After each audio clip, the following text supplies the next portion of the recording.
Bonjour, c'est avec plaisir que je vous retrouve sur la télé du 21e siècle et bienvenue dans Starcom, l'émission qui vous permet de prendre position sur des sujets de l'actualité sociopolitique de la Guinée en toute responsabilité. Et comme vous le savez, Starcom est aussi le passage obligé de ceux et celles qui font cette actualité guinéenne, comme invité aujourd'hui dans votre émission de prédilection, l'ancien bras droit du capitaine Moussa Dadis Camara, ex-ministre conseiller à la présidence de la République. Avec lui, nous passerons en revue la situation sociopolitique de la Guinée, son regard de gestion sur les 10 années de gouvernance du président Alpha Condé. La réponse à tous ces aspects dans cette émission, c'est avec M. Idrissa Serif, président du parti Union pour le changement de la Guinée, mais ça sera juste après ça.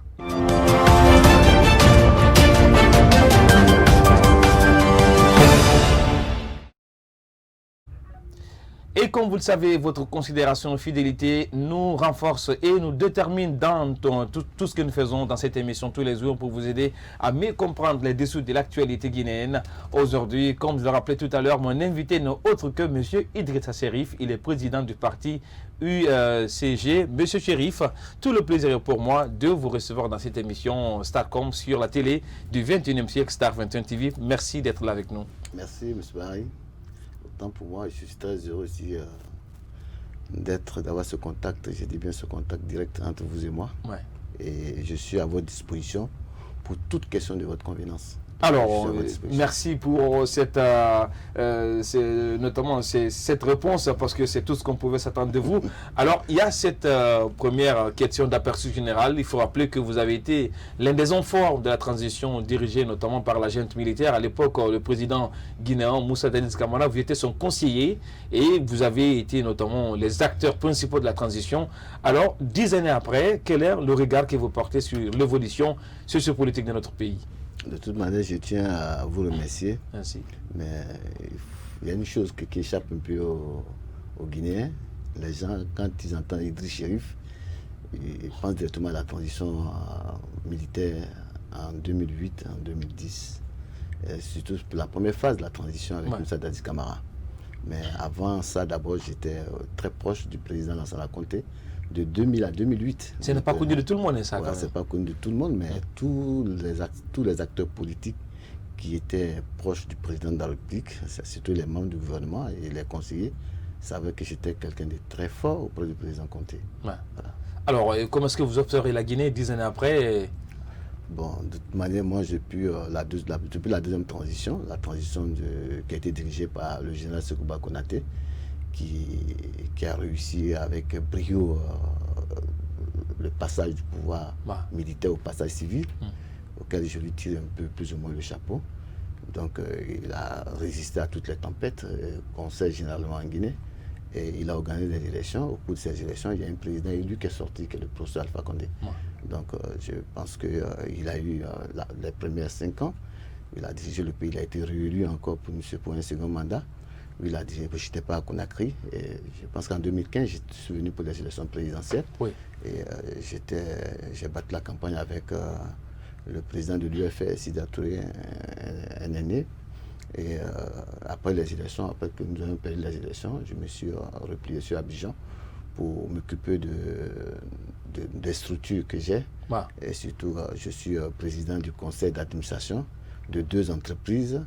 Il y a ETBG, qui est une entreprise de bâtiments de génie civil et de télécommunications. Et aussi Sidimes Pharma, qui est une société de distribution de médicaments et autres. Comme Cofamed, comme comment on appelle ça, Laborex et autres. Donc nous avons la 4e licence de la distribution des licences et nous sommes la seule société dépositaire en Côte d'Ivoire. Voilà. Alors, est-ce que avec ce qui se passe aujourd'hui en Guinée, c'est vrai quand même que avec toutes ces manifestations corrélées de victimes pour ou contre le 3e mandat, est-ce qu'en 2010, on pouvait imaginer que la Guinée allait rebelloter dans les mêmes travers de l'histoire? Vous savez, j'ai toujours dit que nous avons eu une constitution en 2010 qui est une constitution qui est boiteuse. Donc, c'est vrai, nous avons élaboré une constitution avec le CNT. Et au cours de ça, il y a tous les acteurs politiques qui étaient à l'intérieur du CNT. Et il y a eu l'élaboration d'une nouvelle constitution pour passer sur la phase de la Troisième République. Et au cours de ça, et cette constitution n'a pas été soumise à un vote référendaire. Et vous savez, quand vous ne soumettez pas une constitution à un vote populaire, vous savez que la constitution est encore boiteuse parce qu'elle n'est pas encore légale. Donc il était tout à fait normal qu'à l'interne de cette constitution, qu'on envoie cette constitution à un référendum. Ça a été signé et le professeur Alpha a été élu sur cette constitution en 2010 et en 2015. Et les clauses des différentes discussions au niveau du groupe de contact et du facilitateur qui était le président Compaoré à son temps. À son temps, oui. À son temps, et il fallait véritablement mettre une constitution qui soit une constitution plombée pour que tout le monde soit d'accord sur cette constitution. Sauf que le problème avec cette nouvelle constitution, c'est que le président de la République n'a pas fait campagne là-dessus. Il a attendu au soir de son deuxième mandat pour parler de nouvelle constitution. Donc du coup, ça a suscité, ce qui a suscité notamment les manifestations du Front National pour la défense de la Constitution. Effectivement, vous savez que je suis très reposé sur le respect des constitutions. Je suis quelqu'un qui restait farouchement opposé à la nouvelle constitution. Là, je ne le cache pas, je l'ai toujours dit, je ne suis pas d'accord avec le fait que nous rentrons dans une phase d'une nouvelle constitution. Vous savez, la constitution américaine a été élaborée le 17 septembre 1887. Wow. Donc, et cette constitution n'a pas été soumise à un vote référendaire, la constitution américaine, jusqu'au jour d'aujourd'hui. Il y a même eu des chefs d'État américains qui ont été présidents de la République, qui n'ont pas été élus par le peuple américain, mais qui ont été choisis. Je ne sais pas c'est quel président, il a choisi un premier ministre, il a été élu avec un vice-président qui a démissionné. Et lui, il était obligé de nommer maintenant un vice-président. Et après, lui aussi, il était contraint à une démission. Et ce vice-président est devenu président de la République des États-Unis. Donc ça a été élu. Vous savez que les problèmes de constitution et autres, c'est des discussions et ce n'est pas des discussions. Si vous ne comprenez pas le fondement d'une constitution, ou le mécanisme d'une constitution, il y a toujours des problèmes, il n'y a plus de discussions, il y a toujours des tiraillements sur les problèmes juridiques. Et ça crée un combat juridique entre les différents concepts. Ceux qui gèrent, je ne suis pas un homme de droit. J'ai fait les Sciences Po, je suis ingénieur en LCP, en logistique et construction de programmes. Je suis purement technicien, je suis un élaborateur, mais quand même, je pense qu'au niveau des constructions, je lis et puis je cherche de comprendre avec certains services juridiques pour comprendre un peu la phase. Bon, et s'il y a un changement de constitution, ça va, on se tous opposer à cette constitution, on n'était pas d'accord avec la constitution, il y a eu des marches, il y a eu beaucoup de choses, il y a eu des villes mortes, etc. Mais malgré ça, la constitution a été votée. Alors, aujourd'hui, c'est vrai qu'on ne vous a pas beaucoup entendu sur la question. Il y a, dans cette dynamique de changement de la Constitution pour un mandat de plus du professeur Alpha Condé, la naissance d'un Front National pour la défense de la Constitution. Quelle analyse faites-vous de ce front? Parce que certains estiment que c'est un front qui est une sorte d'appendice des partis politiques. D'autres estiment que c'est un front qui répond à une sorte d'expression des citoyens. De votre regard, quel est le regard que vous portez sur les actions du FNDC? Mais pour moi, ce n'est pas nouveau en Guinée. Je me rappelle bien en 2007 ou en 97, il y a eu aussi ce même problème en Guinée. Et je ne sais pas si en 2007. En 2007, avec notamment les forces vives de la nation. Les forces vives de la nation. Et où le président Conté a été contraint de prendre un premier ministre qui soit issu des propositions de la société civile et certains partis politiques. Pour moi, ce n'est pas nouveau. Les contestations, c'est légal. Bon, moi, je pense que si le FNDC, je ne m'en prends pas au FNDC, c'est leur vision. Ils sont libres de faire les contestations. Mais j'ai dit qu'à un moment, il faut arrêter. Il faut arrêter si vous vous êtes battu pour une guerre, vous avez perdu la guerre, reconnaissez que vous avez perdu la guerre. Vous n'allez pas continuer encore dans la guerre. On a besoin de plus de paix pour développer ce pays. Donc vous pouvez vous battre toujours, mais à un moment, il faut changer de stratégie. Il faut surtout que la chose pour laquelle on s'est battu, la nouvelle constitution, on a déjà une nouvelle constitution, on a un nouveau parlement. Mais est-ce que, selon vous, c'est pas un peu c'est pas mal vu ou paradoxal de voir que le professeur Alpha Condé, qui a été un opposant historique et sur le plan combat démocratique, aujourd'hui tente de faire un troisième mandat. Bon, il n'est pas le seul dans la sous-région quand même. Non, de toute manière, c'est pas nouveau pour moi en Afrique. Ouais. Je suis d'accord pour une alternance politique. Quand vous avez un mandat de 10 ans, vous faites les 10 ans, vous devez partir. Pour moi, je suis d'accord qu'il faut une alternance politique. Parce que pour le président, on estimait qu'il allait changer la constitution et puis laisser la main. Vous savez, comme je l'ai dit, j'ai dit que vous me connaissez, j'ai un franc-parler. Ouais. Et je ne lésime pas sur mes franchises. Et là, je le dis à qui veut l'entendre, parce que là, je suis libre de mes expressions.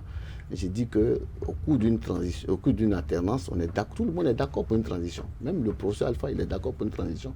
Mais quand vous changez une constitution, vous rentrez dans une phase d'une nouvelle constitution. Dans une nouvelle république. Vous rentrez dans une nouvelle république. Ouais. Dans la nouvelle république, généralement, les compteurs sont mis à zéro. Ça a été fait au Congo-Brazzaville, ça a été fait au Tchad, ça a été fait en Guinée équatoriale, ça a été fait dans plusieurs pays, ça a été fait au Sénégal. C'est le cas notamment de la Côte d'Ivoire. Même le Sénégal, qu'on dit c'est le pays le plus démocratique en Afrique de l'Ouest, Ouad l'a fait. Il a payé les élections. Donc, on en a marre, tous ces marches ont eu lieu, mais il dit non, moi je suis dans une nouvelle constitution. Il est juriste, Ouad. Ouais. Donc, les plus grands juristes, l'ont dit. Moi, je pense que ça ne doit pas être une panacée quand même pour nous. Oui. Nous devons voir une autre vision sur la Guinée, nous devons être des partisans de paix. Et on doit se dire que si vraiment on n'est pas d'accord avec le professeur Alpha Condé, on doit élaborer deux stratégies pour l'attaquer sur ses propres bases. Alors, vous l'avez compris, hein, que notre invité du jour, ce n'est autre que M. Idrissa Chérif. Je rappelle qu'il a été l'un des bras droits du président Moussa Dadis Camara lors de la transition, mais également il est le président de l'Union pour le changement de Guinée.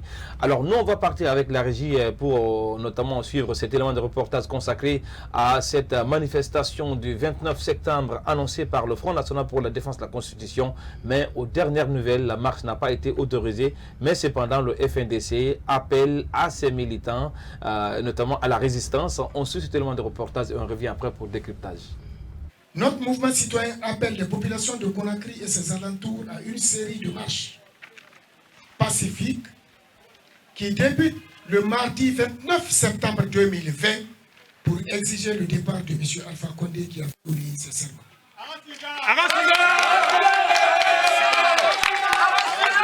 Ensemble, Union solidaire, nous comprends. Merci. Le FNDC invite le peuple de Guinée à se mobiliser massivement dans la plus grande responsabilité citoyenne pour répondre à cet appel de la nation. Nous sommes prêts. Aussi longtemps que le dictateur Alpha Condé s'accrochera au pouvoir, le combat du FNDC pour l'alternance et l'état de droit ne prendra pas fin.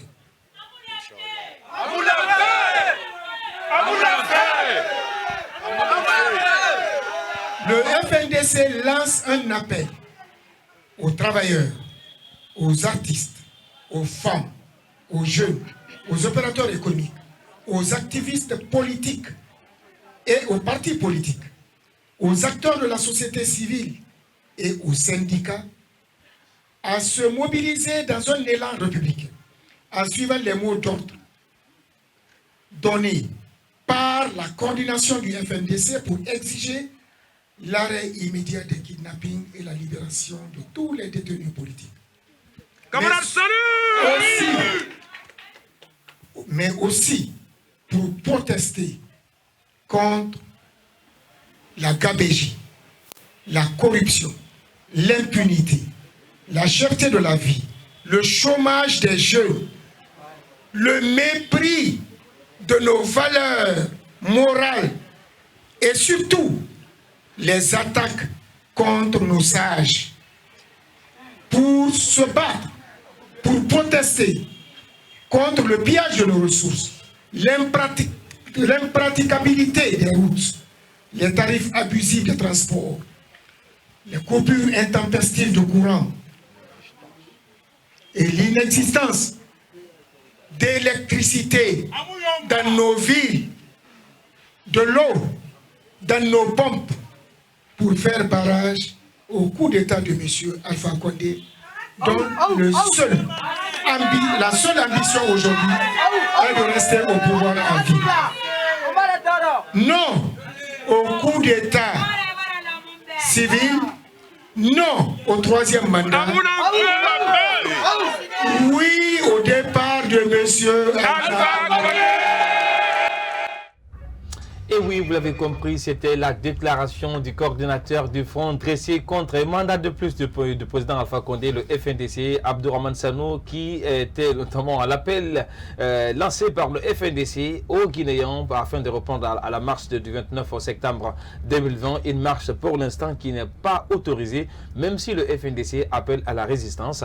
Alors, Monsieur le Président, c'est vrai que on a entendu là ce discours d'Abdourahmane Sano. Vous, en tant que leader politique, aujourd'hui, quelle est l'observation ou l'analyse que vous faites notamment de ces propos du coordinateur du FNDC? Bon, tout d'abord, j'ai écouté avec attention la déclaration lue par le ministre Sano. Ah oui, vous l'appelez le ministre? Oui, il a été ministre. Ah oui, il a été ministre, voilà. Il était ministre de l'Agriculture. Ouais. Donc nous avons appartenu à la même équipe en son temps. Il a été le tout premier à démissionner lorsqu'il y a eu les événements du 28 septembre. Bon, c'est un activiste et il est dans ses droits de clamer haut et fort ce qu'il pense. C'est ça aussi la démocratie. Mais souvent, il ne faut pas mélanger les deux. Ouais. Lorsque vous êtes soit on est activiste, ou on est politique, ou on est politique. Bon, je comprends ici, il dit que libération des détenus politiques. Bon, ce qui veut dire déjà que c'est une action politique. Ouais. Donc, et cette déclaration, bon, souvent, il faut que ça soit enregistré dans un autre registre. Donc, je pense que c'est des vices de procédure. Okay. Donc, moi, je comprends un peu la lutte qu'il est en train de mener. C'est vrai, il a ses raisons à lui, mais il faut qu'il rentre dans la réalité. La réalité est que c'est un combat qui est terminé.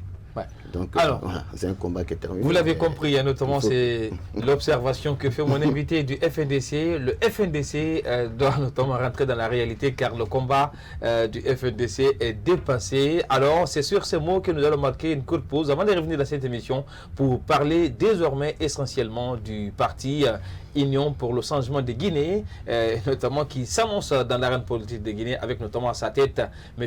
Idrissa Chérif. Ça sera juste après cette courte pause.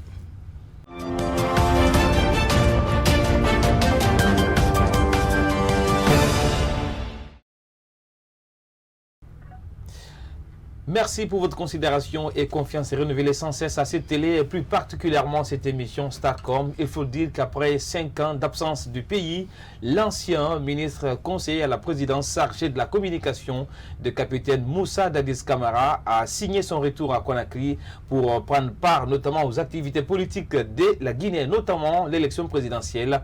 Le désormais président de l'Union pour le changement de Guinée, en abrégé UCD, M. Idrissa Chérif, a été accueilli notamment la semaine dernière en fanfare par ses militants du côté de l'aéroport international de Conakry-BCA.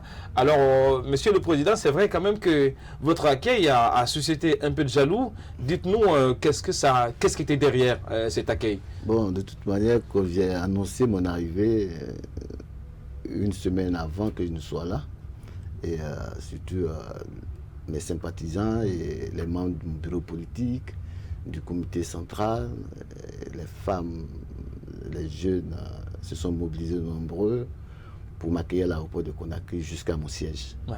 Et vraiment, j'ai été très ému de voir tout ce peuple qui avait de l'enthousiasme et autres. Vraiment, ça m'a vraiment... Est-ce que vous aussi, vous avez distribué de l'argent? Parce qu'en général, en Guinée, c'est ce qu'on dit, hein, des accueils des leaders. Est-ce que... Bon, heureusement pour vous, vous n'êtes pas commis de l'État. Voilà, vous savez, j'ai toujours dit que j'ai fait les Sciences Po, la politique, c'est les idées. Ouais. Au lieu que j'arrive à distribuer de l'argent, je préfère créer des emplois et puis donner à ces jeunes qui en majorité ne travaillent pas. Ouais. Bon, que de mobiliser des gens sur le soleil, sur la pluie, et les rassembler autour de l'aéroport. Et puis, non, je pense qu'il y a une mobilisation au sein de mes partisans aussi, qui, ma foi, ont compris mon programme, puisque j'ai annoncé avant que je ne vienne, que je suis candidat avec le président ou sans le président Alpha Condé. Donc, oui, c'était l'objectif, notamment. L'objectif, et je suis entré, et voilà.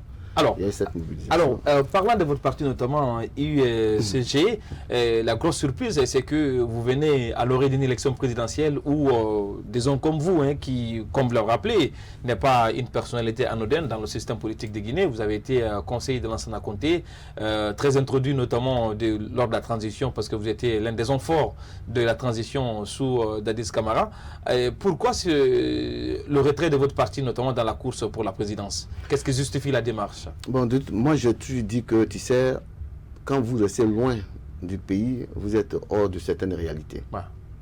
Et j'ai compris qu'il y a eu un véritable lynchage médiatique sur la Guinée. Je suis allé en France.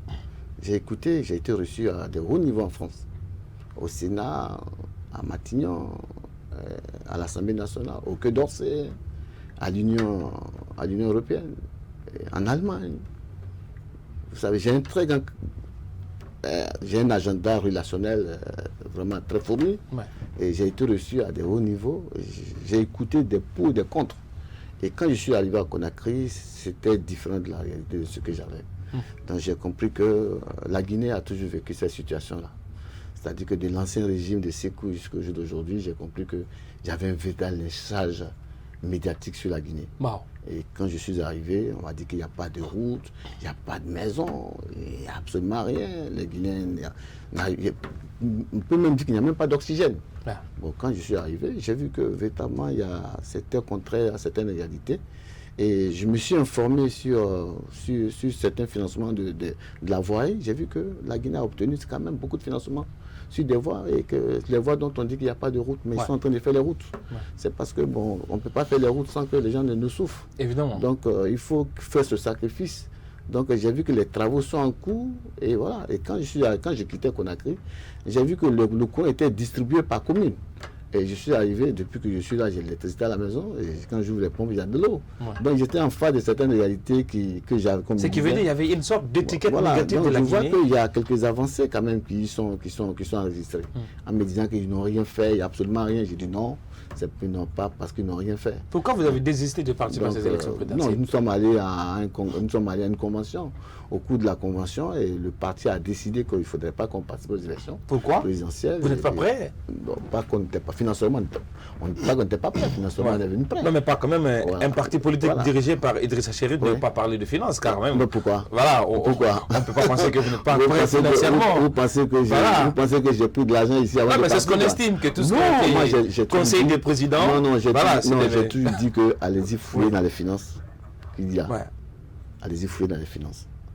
Et les comptes existent où il y a eu des virements sur mon compte, sur le plan salarial. Regardez au niveau des finances de la Banque centrale, je n'ai jamais bénéficié de quoi que ce soit sauf mon salaire. Mais au temps de la transition, c'était une sorte de laisser-aller, et vous étiez à l'époque. Non, voilà, l'homme fort de... Moi, je vous dis une chose, quand je quittais Conakry, quand je partais de Conakry, c'est Baka Bari qui est venu me voir, Bicop, qui est venu me voir et qui m'a remis $1000, et que le feu Keleti Faro m'a acheté le billet d'avion aller-retour. Il m'a donné un billet aller-retour en business class. Il a payé sur le budget des choses. Et je n'ai jamais bénéficié de quoi que ce soit. Et je ne suis mené à rien sur le plan économique. Déjà, quand les gens ont fait le point, ils ont vu que je n'étais mêlé à rien. Rien, absolument rien. En tout cas, vous avez échappé belle, voilà. Parce que, voilà, après... Non, on ne peut rien me reposer sur ce plan. On estimait que vous étiez vraiment... Voilà, non, c'est ce que les gens disaient, mais moi, je sais comment je me suis construit, je sais comment j'ai fait. Mais comment se fait-il que vous, votre parti, n'a pas eu de l'argent pour participer à ces élections, monsieur? Donc, je vous dis que nous sommes venus prêts. Non, pas que nous n'avons pas d'argent. Ouais. Je suis venu avec le chèque de 800 millions. De 800 millions, voilà, ça allait me surprendre quand même. Je suis venu avec l'argent pour ma campagne présidentielle. Mais j'ai trouvé une autre réalité sur le terrain. La réalité était quoi? J'avais un véritable lynchage, il fallait aller. Et le parti a dit non, on ne peut pas aller sur ces bases dans ces élections-là. Ouais. Donc, en fait, c'était une sorte d'élection immorale où il n'y avait pas une dose de morale, tout était sur mensonge ou bien Non, pas sur mensonge. C'est-à-dire que nous avons dit que sur les bases sur lesquelles nous sommes préparés pour venir, on a vu qu'on n'avait plus d'arguments nécessaires pour contrer le pouvoir en place, parce qu'on disait qu'ils n'avaient rien fait. Ah oui. Quand nous sommes arrivés, on a vu vraiment ils sont engagés sur le plan économique. La Guinée a signé beaucoup d'accords avec certains Donc, ce qui investisseurs. justifie votre positionnement vis-à-vis notamment de la candidature du président Alpha Condé. Bon, là, c'est un autre paramètre. Et nous avons josé tous les 12 candidats. Parmi ces candidats, j'ai été approché par beaucoup, plus de la moitié de ces candidats, qui ont demandé mon soutien. Après réflexion, avec l'ensemble des membres de mon bureau politique et du comité central, on a décidé, argument sur argument, que le meilleur des candidats qui peut maintenir la stabilité politique, la stabilité économique, pour ces 5 prochaines années, c'est le professeur Alpha.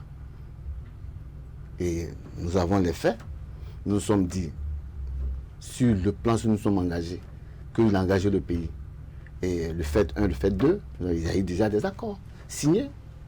Le financement de certaines routes, jusqu'à de Conakry jusqu'à Cancan. Nous avons vu que tout ce financement a été trouvé déjà. Alors que nous sommes venus sur d'autres bases, avec d'autres accords de financement. Comme si vous avez à l'époque notamment des Donc mauvaises informations. on ne pourrait pas avoir d'embrouille entre eux et nous, alors que il faut faire attention souvent à l'aventure politique. Et nous ne voulons pas aller dans l'aventure politique auquel nous ne maîtrisons aucun programme des autres. Et nous avons vu aussi que avec le procès Alpha, c'était synonyme de paix. Et alors que si vous n'avez pas de paix, vous n'avez pas de développement dans un État.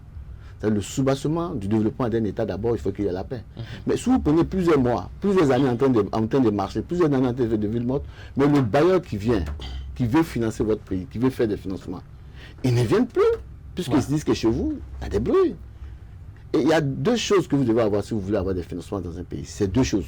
Non seulement la sécurité, mais aussi la justice. Ouais. Il faut que vous ayez une bonne sécurité et que le bail, s'il arrive, il faut qu'il sente qu'il y a la sécurité et puis il faut que votre justice soit une justice qui est impartiale. Mais si vous avez des marches à tout moment, chaque mois, il y a des marches, chaque mois, il y a des... On appelle à des villes mortes, c'est devenu le quotidien des Guinéens, c'est devenu une habitude pour les Guinéens. Vous voyez que ça ne va pas. Quand vous voyez le Bénin, vous allez au Bénin, quand je suis allé chez Patrice Talon, au moins j'ai discuté avec le président Patrice Talon.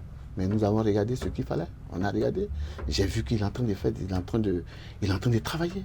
Il m'a dit, mais chérif, si ce pays-là, si les gens commencent à sortir, à faire des marches, mais on ne peut pas développer. On ne peut rien faire. Quand vous voyez Ouattara, qui a fait plus de 6000 km de voies, quand vous arrivez, vous voyez, mais c'est parce qu'il y a une stabilité. C'est pas parce qu'il n'y a pas une opposition, mais les marches, on ne marche pas comme ça parce qu'on a envie de marcher. Quand vous allez au Ghana, on ne marche pas parce qu'on a envie de marcher. Mais si les Guinéens ont pris leur quotidien pour marcher, chaque mois, il faut organiser une marche, comme c'est le quotidien des Guinéens, moi, je n'ai pas compris. J'ai dit, mais dans ce sens-là, souvent, vous élisez un président de la République, vous n'êtes pas d'accord avec lui, vous discutez, vous allez sur des tables de négociation, vous discutez. Mais à tout moment, quand on sort, il y a des victimes. Mais il faut changer de stratégie. C'est ce que j'ai dit, asseyons-nous et discutons. Ouais. C'est la meilleure voie pour pouvoir sortir le pays d'une crise. Et puis déjà, il y a quelqu'un qui a été élu pour un certain nombre de mandats. On le laisse travailler. Ouais. Et après, on apporte les critiques. Alors, nous avons l'Assemblée nationale pour nous permettre de discuter, de voir, de faire passer les voix de l'Assemblée nationale. Et demander le minimum de démocratie. Je ne dis pas que tout ce que le procès a fait est bon. Si vous permettez, on va... Je vais terminer. Oui, allez-y. Je ne dis pas que tout ce que le procès a fait est bon. Il y a des choses. Moi, je me suis opposé franchement à certaines manières de la gestion du procès, du système. Je me suis opposé. Je ne peux pas dire, je n'ai pas dit ça. Parce que j'assume mes dits, j'assume mes propos. Voilà, mais je suis d'accord. Mais j'ai vu aussi que souvent, il faut joser ce que vous dites et puis ce que les autres disent. Il faut peser et puis sortir ce qui est intéressant à l'intérieur. Ouais. Donc, pour aider un pays, il ne suffit pas d'être au pouvoir pour aider un pays. Pour aider un pays, il ne suffit pas d'être ministre dans le processus pour aider un pays. On peut aider le pays même avec des idées. Est-ce que vous n'êtes pas en quête de poste en réalité? Parce qu'on sait que tout ce qui accepte notamment de mettre leurs ambitions politiques dans un sac pour suivre Alpha Condé, en général, ce sont des messieurs qui sont à la quête de pouvoir ou des postes de responsabilité. Est-ce que vous n'êtes pas sur cette liste? Parce que c'est ce qu'on estime de vous. Bon, d'abord, je vais vous dire que je suis président du conseil d'administration de 2 grandes entreprises, ETBG et Sidimes Pharma. Il y a des journalistes ici qui dans l'espace qui sont venus me voir à Abidjan. Il y en a qui sont d'évasion, qui sont venus me voir à Abidjan. Il y en a des journalistes qui sont venus à Abidjan. Il y a des leaders politiques qui sont venus me rencontrer à Abidjan. Ils ont vu que véritablement, Idriss Chérif n'est pas... J'ai pas d'envie d'être ministre. Je n'en vis pas un ministre. Pour vivre, non. J'ai pas besoin. Parce que je vis normalement. Je ne dis pas que je suis riche, mais quand même je travaille. Pour me permettre de m'occuper de mon quotidien, de ma famille, de mes parents et de tout ce qu'il faut. Donc je ne suis pas là à la recherche d'un poste. Même avec les accords que j'ai avec le RPG Arc-en-Ciel, il n'y a pas de proposition à l'interne. C'est sans condition. Wow. Donc c'est sans condition. C'est qu'une première par rapport voilà, c'est sans condition. Je pense que non, les gens souvent ils suivent parce qu'ils ont vu ça leur permet d'assumer leur quotidien. Ouais. Moi j'ai pas besoin. Ouais. Moi j'ai pas besoin. Je suis quelqu'un, quand je vous dis que si j'ai un cabinet des relations internationales qu'on appelle Technopolis, qui s'occupe des projets stratégiques. C'est-à-dire que le financement des projets stratégiques, il y a des sociétés en Guinée que mon cabinet les a aidés à avoir des financements pour pouvoir travailler en Guinée. Donc, je ne vous dis pas que j'ai signé les accords parce que j'ai envie d'être coaché, mais j'ai dit que je le fais parce que j'ai vu certaines réalités. Je pense que le candidat que j'ai choisi, c'est le meilleur candidat. Alors, justement parlant notamment de ces candidats, le candidat du RPG Arc-en-Ciel de prochain Alpha Condé, il faut dire qu'en Guinée, en plus notamment de votre soutien, des mouvements de soutien se multiplient également partout en Guinée en faveur du chef de l'État pour son mandat de plus. Alors, on va aller avec un élément de reportage consacré notamment à ces mouvements de soutien au chef de l'État et après on revient dans cette émission.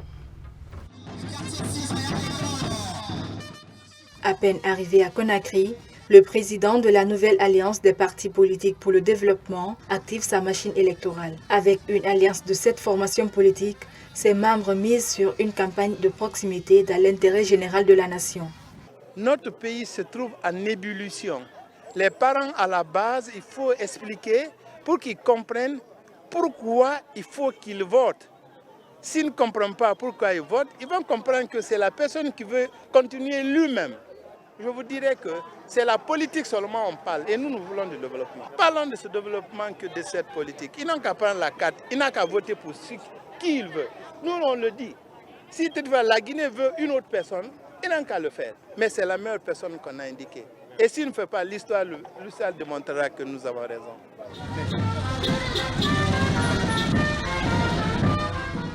Très motivés à accompagner leur mentor, le président Alpha Condé, l'ancien militaire président du Parti Rassemblement des Forces Démocratiques, RFD, plaide pour une campagne électorale sans heurts. Toujours quand il y a des élections, c'est toujours émaillé de la violence. Nous sommes venus, c'est une des premières étapes que nous procédons comme ça pour sensibiliser la population. Il ne s'agit pas de faire la violence pour gagner, mais il faut aller retirer sa carte d'électeur et faire le choix de son héros. C'est tout ce que nous demandons afin d'éviter la violence. La violence ne paye rien. La Guinée, les Guinéens, c'est une seule famille. Donc il faut s'unir pour choisir une seule personne.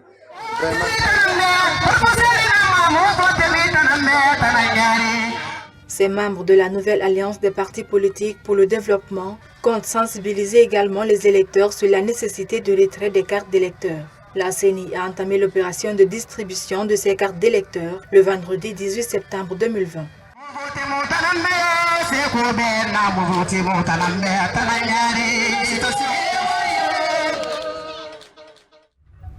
De retour dans cette émission, vous l'avez compris que ce n'est pas seulement le parti de l'ancien, notamment bras droit de capitaine Moussa Dadis Camara qui soutient la candidature du président Alpha Condé. Ils sont nombreux sur la liste. Monsieur Idrissa Chérif, président de l'Union pour le changement de Guinée, il est avec moi sur ce plateau. Alors, monsieur le président, c'est un peu la troisième partie de cette émission consacrée notamment à votre soutien au président de la République. Alors aujourd'hui, si on vous demandait, parce qu'il va forcément être question de ça, vous allez, je ne sais pas si c'est prévu, battre campagne pour votre candidat, quels vont être notamment les aspects nodaux sur lesquels vous pouvez vous atteler notamment pour convaincre les Guinéens. Parce que comme vous l'avez compris, il y a un lincage médiatique notamment en Guinée par rapport à la gestion du chef de l'État. D'abord, je tiens encore à vous remercier et nous n'avons pas choisi notre candidat par hasard. Nous l'avons choisi avec des mérites, avec beaucoup plus de réflexion. Et nous sommes rentrés dans le dossier de la Guinée. Nous avons vu qu'il y a des avancées à l'interne et à l'externe aussi. Nous avons vu aussi qu'il faut donner la stabilité à un pays. Il faut éviter des écarts de langage et surtout certaines choses qui peuvent apporter l'instabilité politique en Guinée. Donc nous sommes engagés sur plusieurs fronts. Hier, nous étions à Matam, nous étions dans la commune de Matam pour la sensibilisation au niveau des électeurs. Et nous avons fait comprendre qu'ils doivent aller retirer les cartes d'électeurs et ils ne doivent pas avoir peur et que notre candidat est un champion et que le candidat que nous avons choisi pour les 5 prochaines années, les 6 prochaines années, c'est le président Alpha Condé. Et surtout, ce mandat est placé sur le signe des femmes et des jeunes. Et nous savons que les femmes et les jeunes constituent au jour d'aujourd'hui les 77% de la population guinéenne. Et que ces jeunes ont besoin d'être mis au travail et que ce mandat est sous la coupole de cette jeunesse et des femmes. Et que les négociations que nous avons apportées, ce que nous allons apporter au président, nous allons lui apporter notre contribution, notre idée. Bien. Surtout.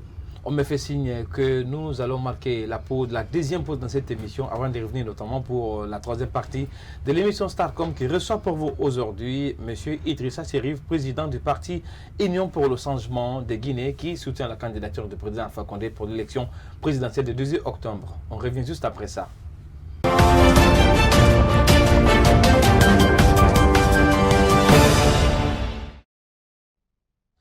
De retour sur ce plateau et merci pour votre constance de renouveler sans cesse à cette télé et plus particulièrement à cette émission. Comme vous le savez déjà, on continue cette émission avec notre invité du jour, M. Idrissa Chérif, ancien bras droit du capitaine Moussa Dadis Camara, mais également conseiller à la présidence de la République et aujourd'hui il est le président du parti Union pour le changement de Guinée. Alors, on parlait notamment des aspects sur lesquels vous allez vous atteler pour battre campagne pour votre candidat. Vous avez notamment parlé tout à l'heure de sensibilisation. Ce que j'ai dit que nous avons... Hier, j'étais à Matam pour la sensibilisation, convaincre nos électeurs, les indécis surtout, et puis ceux qui ont été intoxiqués, pour dire qu'il fallait y aller, ceux qui ont aussi la peur. Nous avons encouragé que le premier droit de l'homme, c'est le droit civique. Nous savons que le premier droit de l'homme, c'est le droit à la vie. Donc, mais le premier, pour être un bon citoyen, il faut accomplir vraiment son vote. Donc, nous avons sensibilisé et on le fera dans toutes les 5 communes de Conakry. Mais la semaine prochaine, en fin de semaine prochaine, nous serons en Haute-Guinée, à Sigiri, à Kankan et nous serons aussi à Zéro-Corée. Ah oui. Vous savez que je suis très très aimé à Zéro-Corée. La bataille s'annonce. Voilà, donc, à partir de Zéro-Corée. C'est vrai quand même que pour la forêt, c'est une zone un peu stratégique pour cette élection présidentielle. Et on a entendu beaucoup de leaders qui pensent une certaine duel entre celle de l'India et Alpha Condé en forêt. Quelle va être la stratégie notamment pour faire en sorte que la forêt n'échappe pas au président de la République? Non, je vous assure que moi je vous donne ma parole. Le président de la République remportera ou les mains en forêt. Ouais. Alors, il faut dire... Un travail de fond était déjà fait. Nous avons déjà fait un travail de fond. Et que les gens nous attendent en forêt. Et quand nous serons en forêt, vous verrez les images. Vous allez voir les images, vous verrez ce qui va se passer en forêt. Ouais. Il faut dire quand même qu'il y a une autre actualité politique sur laquelle je voudrais avoir également votre avis. C'est un peu la publication des résultats d'audit du fichier électoral par les experts de la CEDEAO. Et finalement, la CEDEAO et la Commission électorale nationale indépendante aboutissent au même résultat, ce qui veut dire qu'aujourd'hui, au regard de la cartographie politique de la Guinée, la Haute-Guinée est le plus grand camp électoral aujourd'hui en Guinée, suivi de la région de Conakry. L'opposition crie déjà à un fichier solitaire, soi-disant qui à la guise de pouvoir arc-en-ciel. Alors aujourd'hui, que dites-vous de ce fichier électoral? Parce que c'était une sorte de condition de l'opposition pour participer à ces élections. Bon, je pense qu'il y a eu un recensement. Bon, le recensement, c'est un aspect techniques et auxquelles on ne peut pas imaginer à un certain niveau. Et moi, je m'en réjouis parce que j'ai vu que la CEDEAO, qui est une instance sous-régionale, a validé avec ses experts qui sont en la matière. Ils ont essayé de tamiser, voir, aller jusqu'au fond, voir avec la loupe. Ils ont vu que véritablement c'est un recensement qui a été fait sur des bases solides. On parle de 4 millions et quelques d'électeurs. 4 millions et quelques. Bon, il faut comprendre aussi que la Haute-Guinée, Kankan et sa région et tout ça, il y a des mines. Et qu'il y a beaucoup de personnes qui existent. Quand je suis arrivé à Sigiri en 2015, mais j'ai vu du monde à Sigiri. Je me suis dit, mais ici, il y a trop de monde. Mais les gens sont dans les mines, ils existent. Mais à Conakry, vous venez dans la région de Conakry, vous voyez que souvent, c'est difficile. C'est vrai, il y a beaucoup de populations dans la région de Conakry, il y en a, mais il y a beaucoup aussi qui n'habitent pas là, qui viennent et qui sont recensés à l'intérieur. Oui. Donc il y a tous ces, phénomènes. Et il y a beaucoup de personnes qui sont sur la Conakry qui ne sont pas fait recenser. Donc si vous ne vous faites pas recenser, comment vous voulez être sur la liste électorale? Et les autres, ils sont partis nombreux à aller se faire recenser. Donc on ne peut pas dire que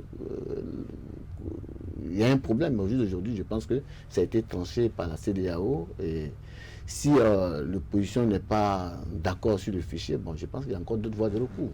Alors, on peut appliquer ces voies de recours. Et que dites-vous notamment de cette position de l'opposition, plus précisément, le principal parti de l'opposition, votre adversaire principal notamment, l'UFDG, qui estime que le travail de la CEDEAO a été une sorte de travail solitaire en faveur de votre candidat, Alpha Condé. Bon, vous savez, souvent, quand on se sent perdant, on dit tout, hein, tout est permis, pour pouvoir préparer l'esprit des gens dessus.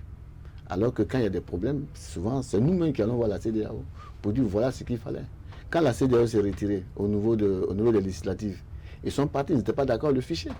Ils sont repartis, et puis ils sont revenus tamiser ce fichier. Et puis sortir un fichier, ce fichier sur lequel les gens sont allés aux législatives, je pense que c'est le même fichier qu'elle a. Mais au moment du fichier, l'opposition est revenue pour dire nous voulons encore participer aux législatives. Bon, là, ils ont dit non, c'est fermé. Parce qu'ils étaient maintenant d'accord sur le fichier. Maintenant, je pense qu'il ne doit pas avoir de discussion dessus. Les gens se sont inscrits sur la liste pour dire qu'ils vont aux élections. Bon, je pense qu'il faut aller battre campagne, logiquement. Aller convaincre leurs militants. Et puis, le 18 matin, que les militants aillent dans les bureaux de vote et puis qu'ils aillent voter les partis politiques et on verra qui gagnera. Aujourd'hui, quand même, il faudrait qu'il y a une sorte de crainte aujourd'hui qui semble se dégager par rapport au défi d'une élection présidentielle apaisée. On a vu notamment les discours des principaux candidats à cette élection présidentielle. Sange, le chef de l'État, qui lui dit aux Malinké de ne pas voter pour un autre candidat Malinké qui n'est pas que lui. Il y a également Cellou Dalein Diallo qui a été accueilli récemment vendredi dernier par ses militants qui disaient que cette fois-ci, si Alpha Condé veut la guerre, il l'aura. Alors vous, en tant qu'homme politique, comment est-ce que vous observez à distance l'évolution des acteurs de la campagne électorale? Bon, je pense que tous les candidats sont épris de paix. Et vous savez, dans un match de football, vous savez, il y a le match et puis il y a l'avant-match. On dit 3 buts à 0, 5 buts à 0, tout ça, ça arrive. Et si vous nous gagnez, on va vous chicoter aujourd'hui. Je pense que ce n'est pas dans leur esprit. Et si on a besoin de paix, comme je l'ai dit, je l'ai toujours dit, on a besoin de paix. Et que ce que le président a eu à dire à Kankan, je pense que peut-être c'est une incompréhension. Sinon, il dit à sa base. Une incompréhension de la part de qui, M. Chérif? Le chef de l'État était clair. Non, j'arrive. Moi, je dis que souvent, les gens ont l'impression que c'est des propos racistes. Moi, j'ai décortiqué un peu cette situation. J'ai vu que c'est des propos qui sont arrivés même dans plusieurs pays. Des gens ont eu à dire des propos. Mais souvent, ne prenons pas ça à la lettre. Dites parce que, bon, vous savez, le président ne le disait pas pour Cellou, il le disait certainement pour Ousmane Kaba. Voilà, il dit que si on se divise les voix ici, certainement on va perdre parce que si vous votez, vous ne voterez pas pour moi, vous ne voterez pas pour Ousmane Kaba. Mais de l'autre côté, les gens vont voter à 100% pour les candidats. Et c'est lui qui va gagner. Donc, voilà ce qu'il disait. Donc, moi, je pense que c'est sur ça qu'il faut mener la communication. La communication, c'est quelque chose qui est très importante dans la communication. Et les gens qui sont autour doivent pouvoir décortiquer souvent les propos, mais si les gens mettent un silence total, les gens peuvent transformer les dits et puis ça va devenir une autre situation. Et je pense que c'est dans ce sens-là, c'est sous ce sens certainement que le président a dû s'exprimer dessus. Ce n'est pas des propos, moi je dis, ce n'est pas des propos racistes, Et j'ai écouté ces propos là encore ailleurs, dans d'autres pays que les gens ont eu à le dire. Mais il ne faut pas prendre ça au second degré. Il faut penser à un niveau très, très... mettre ça dans le cadre politique d'une campagne. Et puis c'est des propos de campagne, etc. Il faut susciter, il faut agresser, il faut dire des mots pour que les gens puissent être conscients, etc. Bon, j'ai vu que même à Abidjan, avec ces propos entre le Nord et puis l'Ouest, ces mêmes propos arrivent. Disent, attention, si on se divise entre nous, les malinqués, si les autres prennent, on est obligé de partir au Mali ou en Guinée. Hein. Donc, il y a des propos. Bon, ce genre de propos arrivent. Les gens vont nous pousser dans ces pays-là. On va dire que nous sommes habitants de ces pays. Bon, c'est des choses qui arrivent pour que les gens puissent prendre conscience, pour dire, supportons notre champion. Sinon, s'il perd, c'est comme nous avons perdu. Non, ne divisez pas les voix. Ne divisez pas vos voix. Le fief doit rester intact. Et puis, bon, on a un seul leader. Et puis, on vote le leader. Et puis, maintenant, on va faire la différence à partir de là. Alors, il y a quand même cet élément de reporter. Il faut dire notamment qu'on va aller suivre avec la régie, notamment la publication de ce résultat de l'audit de fichier électoral. Il faut dire que certains partis politiques, comme le rappelait notamment, restent débutatifs sur la question. Mais la mouvance présidentielle est rassurée en ce qui concerne notamment l'élection du président Alpha Condé au sortir du scrutin du 12 octobre 2020. On suit ça, on revient. Pendant un mois, 3 experts de la CEDEAO ont procédé à l'assainissement du fichier électoral. Au cours du processus d'exfiltration des doublons, les recommandations faites à la CENI ont été prises en compte, selon le général Francis Béhanzin. Au total, 24 374 mineurs ont été radiés. Par rapport aux inscriptions multiples, il y a eu 375 000 électeurs qui ont été inscrits lors de la révision électorale après le fichier de mars 2020. La radiation des décès. Il y a eu 2158 fiches de radiation de décès constatées. Globalement, après les consolidations et à l'issue de la révision exceptionnelle de juillet-août 2020, le fichier brut est passé de 5 323 679 électeurs à 5 699 677 enregistrements. Des représentants des partis de l'opposition et de la mouvance ont pris part également à cette cérémonie de présentation des conclusions de l'audit du fichier. Dans la foulée, l'opposition n'a pas manqué d'afficher sa déception. Il faut dire que dès l'entrée de jeu, ce travail qui a été fait, c'est un travail solitairement fait. Parce que la CEDEAO, dans sa démarche, n'a pas décliné de termes de référence, n'a pas associé les partis politiques à ce travail-là. Et vous savez que cette activité qui a été menée fait suite au rapport d'audit du fichier électoral mené en 2018 sur la base de l'accord politique du 12 octobre 2016. Maintenant, pour que le fichier soit accepté par l'UFDG, il faut le confier par Ella Seloudalé et sa famille pour qu'ils acceptent. Quelle est la région de la Moyenne Guinée, qui est le fief principal de l'UFDG, où il y a un district qui a plus de 5000 habitants. Il n'y en a pas. Quel est le village qui attire tous les Guinéens? Il n'y en a pas. Mais allez-y en Guinée forestière et en Haute-Guinée. Il y a les villages agro-pastoraux, il y a les villages miniers qui sont visibles. Tous les Guinéens le savent très bien. Mais en Moyenne Guinée, il n'y en a pas. Mais pourquoi on ne conteste pas le résultat de Ratoma? Tout le monde sait que Matoto est la plus grande circonscription électorale de la République de Guinée. Mais aujourd'hui, sur ces fichiers, c'est Ratoma. Selon l'organe en charge des élections en Guinée, seules les nouvelles cartes d'électeurs seront valables pour le vote du 18 octobre 2020. Des retours dans cette émission pour cette dernière partie de l'émission Starcom qui reçoit aujourd'hui pour vous M. Idrissa Serif, ancien bras droit du président Moussa Dadis Camara, mais également conseiller à la présidente de la République. Et aujourd'hui, il est le président du parti Union pour le changement de Guinée. Alors, Monsieur le Président, aujourd'hui, c'est vrai que chaque candidat revendique notamment une popularité. Alors, une campagne présidentielle s'est engagée, comme je le rappelais, notamment ces discours. On vient de déplorer notamment des victimes du côté de Kissoudjougou qui ont péri lors de ces campagnes. Alors, aujourd'hui, qu'est-ce qu'on devrait faire pour une campagne apaisée en Guinée, selon vous? Je pense que, comme je l'ai si bien dit, et je ne cessais de me répéter dessus, j'ai dit que quand vous voulez faire de la politique, et vous êtes un acteur politique, le premier mot, c'est le ton. Il faut prendre le bon ton. Il faut être un vrai partisan de paix. Il n'y a pas de développement sans paix. Il n'y a pas d'élection apaisée sans paix. Il faut éviter toutes les crises qu'il y a en Afrique. C'est les crises post-électorales.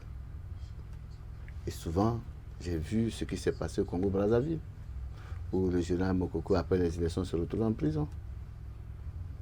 Et dans plusieurs pays. Mais il faudrait que si on accepte de là des élections, ce qu'on accepte véritablement de participer à des élections parce qu'on est convaincu que vraiment ces élections se passeront dans la transparence et dans l'équité. Mais on ne peut pas participer à une élection et puis dire qu'on n'a pas confiance aux fichiers, on n'a pas confiance aux acteurs qui organisent ces élections-là. Et certes, vous mettez des réserves, vous avez des représentants, vous mettez tous les atouts de votre côté pour contrôler véritablement avec les observateurs les résultats de ces élections. Et vous faites en sorte que le minimum de garantie vous puissiez l'avoir avant de participer à ces élections. Et signer le code de procédure de respect des résultats de ces élections. Et vous n'êtes pas satisfait, vous avez des véritables voies de recours qui existent. Vous dites, voilà ce que nous voulons, la Cour constitutionnelle est là pour trancher ça. Si vous ne pouvez pas, vous vous engagez avec d'autres organes internationaux qui existent, des recours. Il y a la Cour de la CEDEAO, il y a l'Union africaine. Vous avez des recours pour pouvoir revenir dessus. Quand il y a eu le contentieux entre le président Alassane et le président Gbagbo, je pense qu'il y a eu la communauté internationale s'est impliquée normalement pour dire non, Gbagbo, vous n'avez pas gagné les élections, c'est Ouattara qui a gagné les élections. Donc il faut qu'il y ait un passage. Donc il y a ce genre de situations qui existent. Il faut que les gens passent sur la base de la confiance d'abord, avec les organes qu'on a. Le jour, il y a des gens qui sont allés à des élections, qui ont perdu ces élections. Ouad, il est parti à des élections, il a perdu les élections. Il a reconnu. Je pense que le candidat que nous avons choisi, notre champion que nous avons choisi, que le professeur Alpha Condé, s'il perd ces élections, je suis sûr qu'il reconnaîtra ces élections. Parce que c'est l'une des bases sur lesquelles nous sommes attelés dessus pour être avec eux. Le respect des résultats de ces élections-là. Parce que nous ne pouvons pas être, comme je vous ai dit, j'ai dit qu'il y a des gens qu'on peut payer avec de l'argent ou on peut payer avec des propositions. Non. Nous, on nous paie avec l'honneur, le respect et la considération. Bien, malheureusement, nous arrivons à la fin de cette émission. Mais avant, il faut dire que vous êtes, comme le rappelait, une personnalité pas des moindres, mais qui suscite beaucoup, assez notamment c'est pas des lectures. Certains, pour avoir notamment occupé de postes de responsabilité, pensent que vous avez participé à ça et là, à tel, ça. Aujourd'hui, vous avez une occasion de vous adresser à l'ensemble notamment des Guinéens à travers la télé du 21e siècle. Alors, je vous offre 1 minute pour vous adresser à ces Guinéens qui suivent là, notamment en termes concernés, ce qui concerne votre message adressé au peuple de Guinée dans cette période notamment cruciale pour l'avenir de notre nation. Vous avez cette caméra. Je tiens à vous remercier et je m'adresse de manière solennelle à mes concitoyens, guinéennes et guinéens.